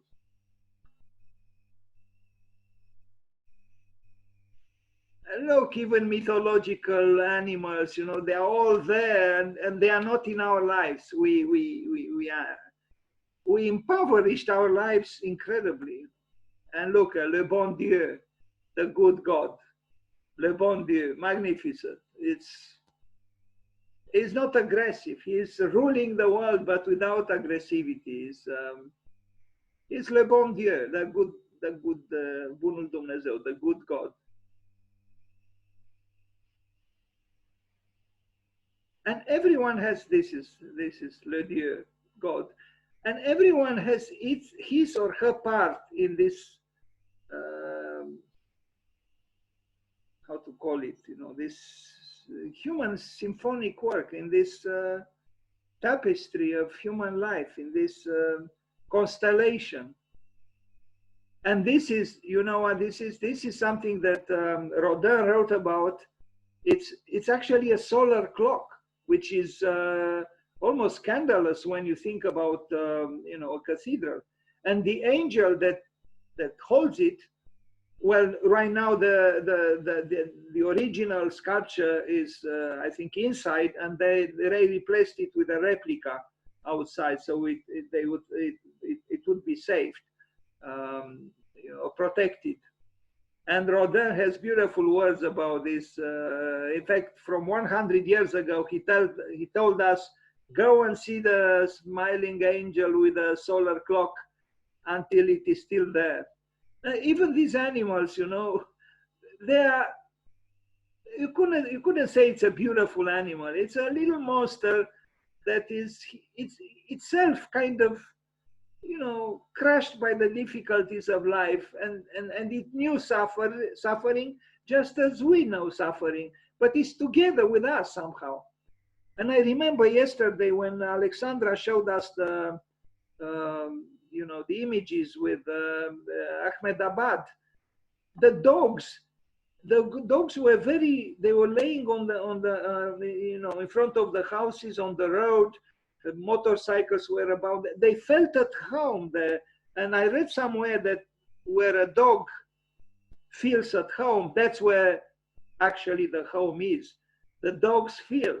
Maybe this monster also, although it looks a little bit frightened, I don't know, maybe it feels at home in the world of Chartres, maybe. Very interesting, you know, why did they need to do that? You know, why the need for this? But I'm very happy they did. This is their psyche. The builders of the Chartres Cathedral from 800-900 years ago, this was their soul. It was like, their soul was like mine. And it was externalized in this way, through an animal, you know.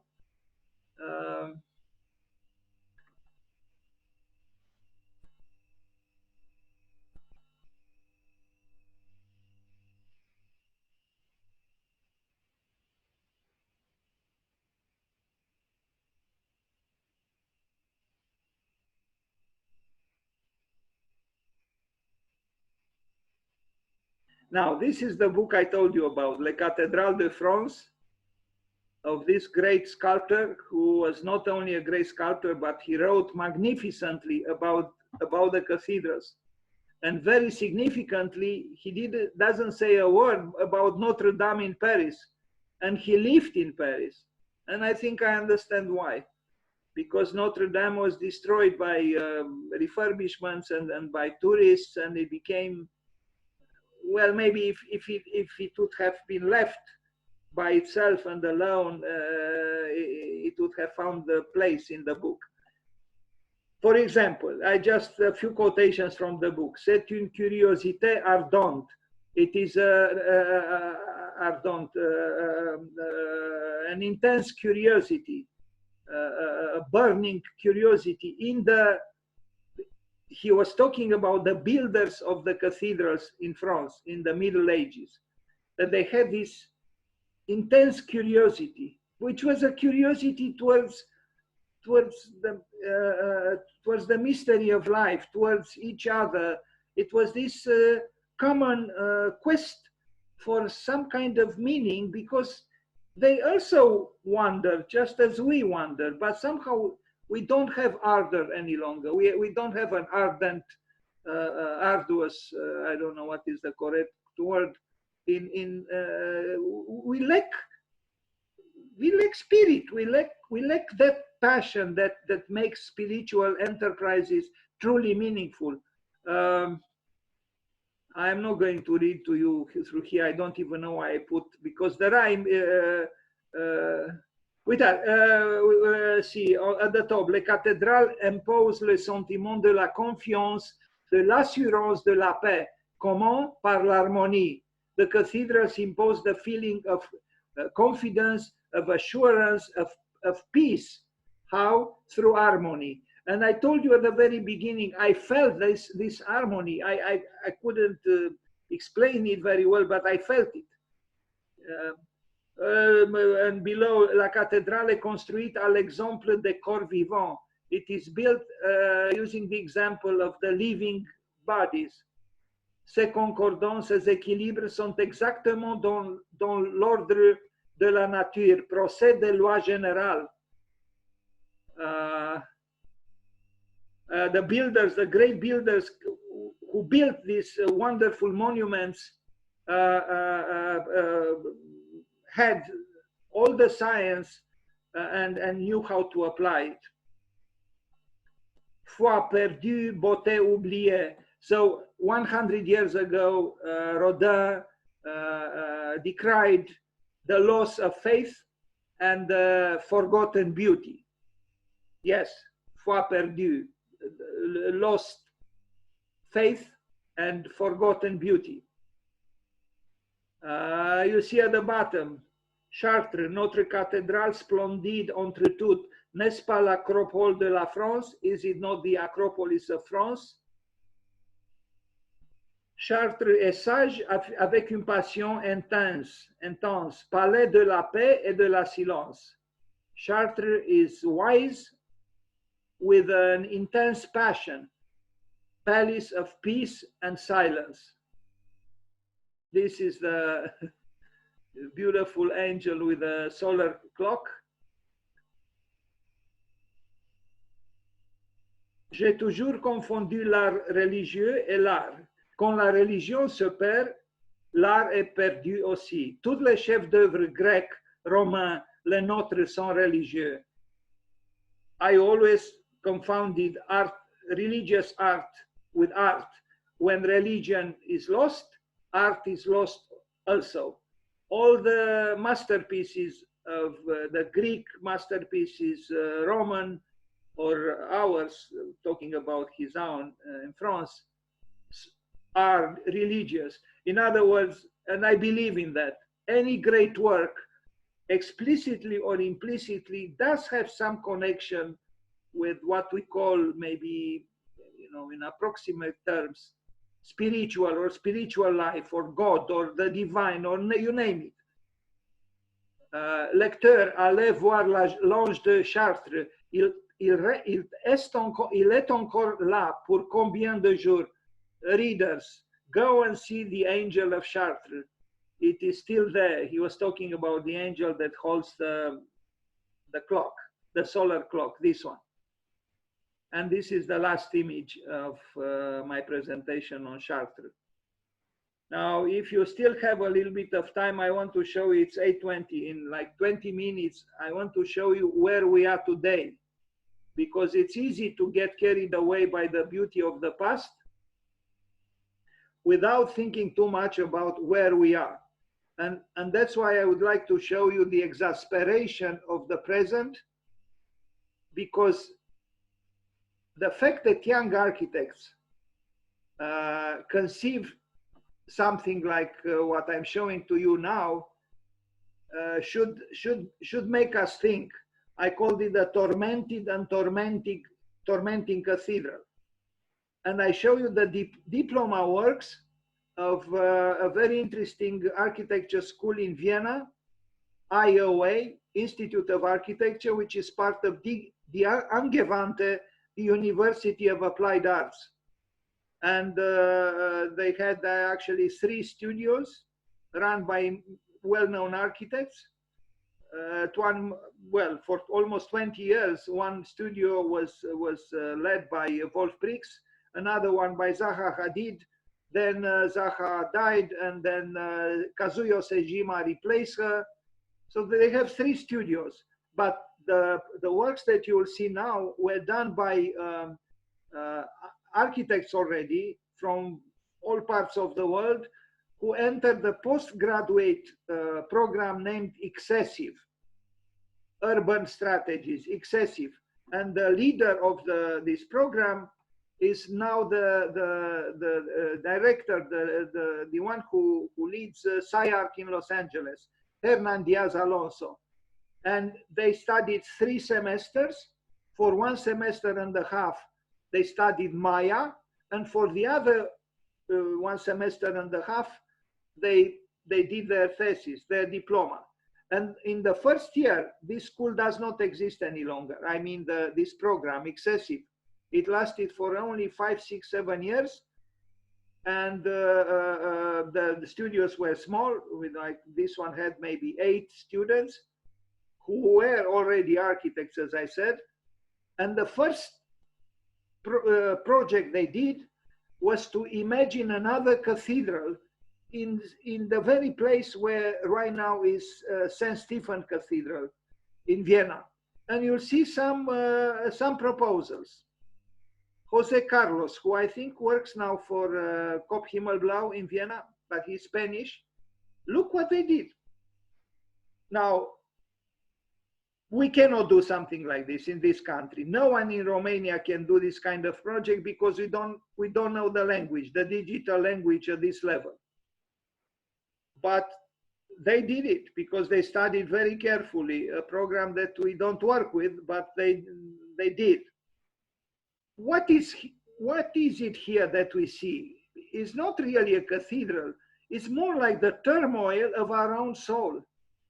It's an explosion of volumes, of forms.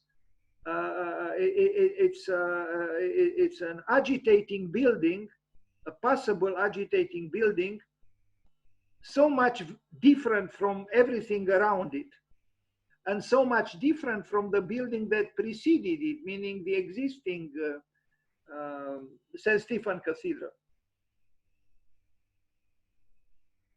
This kind of conceiving architecture is totally foreign to us. I mean, that's not how we work.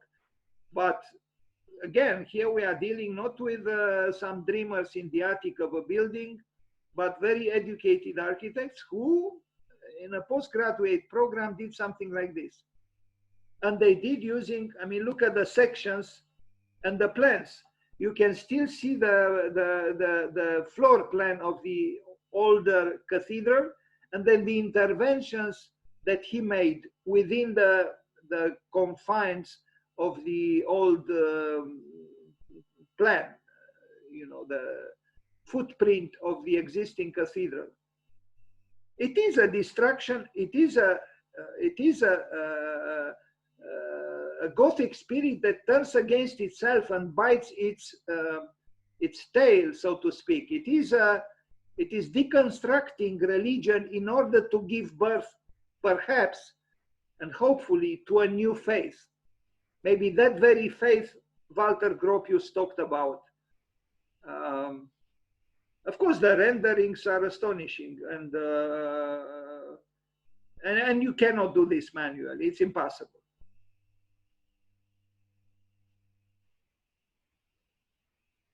Lindsay Cohen, another graduate from there with a different kind of building, but this is a vortex as well.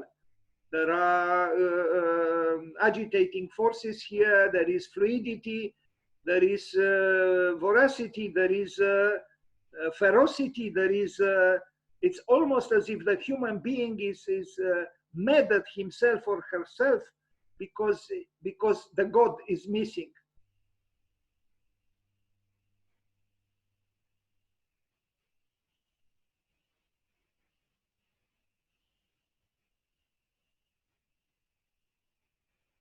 A top view, a view from above. Cynthia Sanchez, another Spaniard woman who did this and studies a section through her imagining. You see at the bottom, Cynthia Excessive Angewandte, which is the University of Applied Arts. You would say this is not a cathedral. Well, it's not per se, but it's a skeleton. It's an architectonic skeleton that tries to insinuate itself in place of the old cathedral. It's in a way a monstrous being, but maybe it does tell some truth about who we are at this point in time. Maybe. Soon I'll finish. A view from the inside. You see now the labyrinth became three-dimensional and tormenting, and it's disorderly. It's a form of architecture that almost turns against itself, and you even wonder how it stands up. But it's possible that it could stand up, considering the means we have these days. If it is to be built, probably it could stand up, as impossible as it might look. But most of these people now work for Zaha Hadid, Wolf Prix, and they are hired by these offices because they know very well how to work with these technologies. Emre, this is a Turkish architect who studied there and has a different vision about this possible so-called cathedral, which would alarm madly the theologians of our country, if not some other countries as well.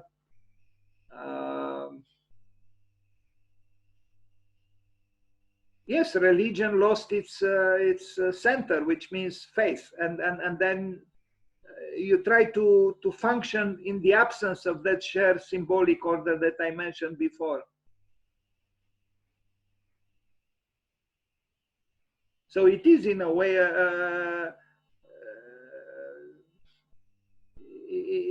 an anxious building. All of these buildings are anxious.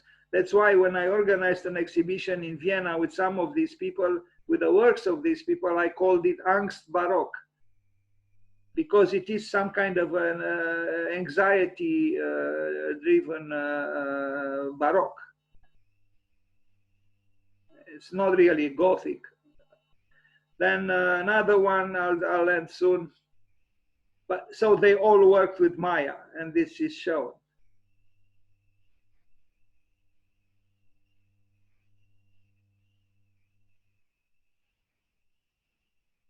This one is one of the most alarming and disturbing. It's a monster. It's an architectonic monster. On the left, you see the building by Hans Hollein. This one with glass, and then this vision that this architect had, could be indeed alarming.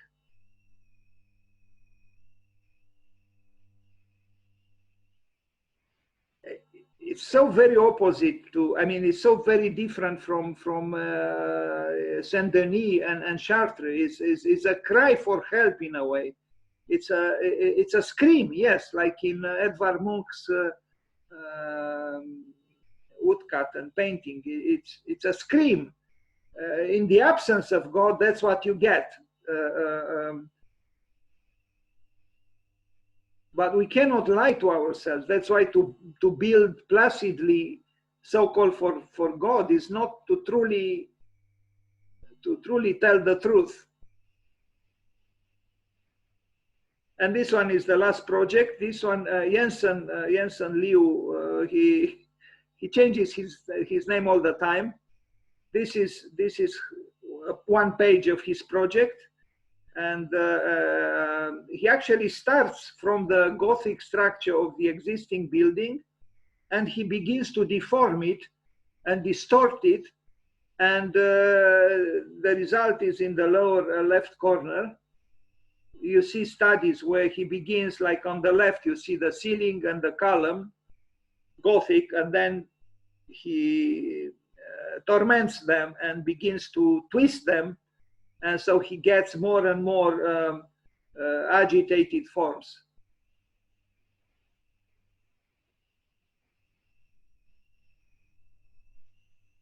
So you see, he begins from the left, the structure of the old building, and then that structure is slowly changed and deteriorated and distorted, it becomes, you know, something almost like the you know, tree that is tormented itself. So the tree, which is present also in the Gothic, is present here too, but it is a tree that lost its quest for harmony, or its longing for some kind of balance, is imbalanced, is neurotical.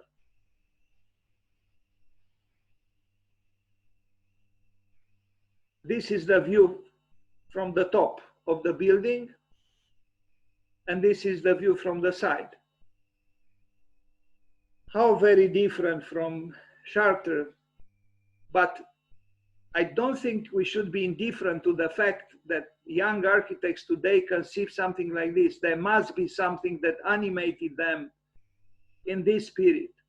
And there is a certain unity between the works. They are different, but they also kind of tell the same story. And the story seems to be, God is not with us any longer. We still need that we lost, but we don't yet know what that is. So it could be a dragon, it could be a devilish architectural imagining, it could be, it is tormented, it is almost a malevolent vortex, some kind of architectonic beast. Okay, that was it. Am I alone here, talking alone, or is anyone here any longer? Hello? Probably alone. What could be more ridiculous? I'll find out now. No, there are two more people. I don't believe it. Please say something. Ah, Anka, and there is someone else whom I do not know who he or she is. Bună ziua, Anka. Hello. Ah, she doesn't have the microphone on. Anyway, I wonder who iPhone XY is. He or she hears me, but it's not reciprocal. Anka, you cannot activate the microphone?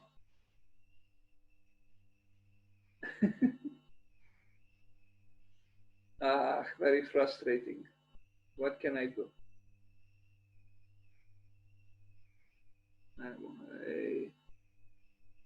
Alina will save me. Alina, do you hear me? Alina, do you hear me? Can you hear me? Yes, I hear you. I was here, couldn't join because Arthur asked me also to give him, because he wants